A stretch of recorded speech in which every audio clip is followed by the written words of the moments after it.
পশ্চিমবঙ্গের নির্বাচন অত সরল নির্বাচন নয়। এবারের বাংলার ভোটে আসল লড়াইটা কোথায়?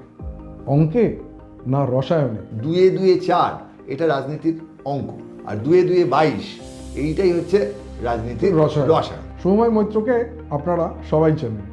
উনি সংখ্যার ভেতরে গল্প খুঁজে বার করেন। ধরুন তৃণমূল পেল 45% ভোট, বিজেপি পেল 42% ভোট। তার মানে কি তৃণমূল বিজেপির থেকে বেশি আসন পাবে?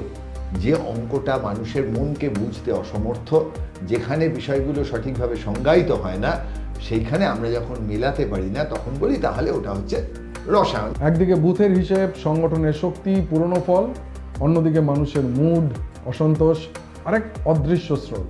এই যে প্রত্যেকটি জিনিস, এই যে সার্ভেগুলো সেটিং না বিনোদন না সত্যিকারের হচ্ছে ভেবে আমি বিশ্বাস করব। তার সাথে যোগ হয়েছে এসআইআর, ভোটার লিস্টের পরিবর্তন। বিজেপি এবং তৃণমূলের ভোটের যে যোগফল সেটা ম্যাক্সিমাইজ করার জন্য এই ধরনের একটা কেওয়াস দরকার ছিল। এবারের ভোট শুধু হিসেব না, এটা এক অন্য রকমের খেলা। সমীক্ষা দ্বারা নিশ্চয়ই মানুষ সেভাবে প্রভাবিত হচ্ছেন না। শেষ পর্যন্ত কে জিতবে? অঙ্ক না মানুষের মন? চোখ রাখুন বাংলা 294 এর পেজে।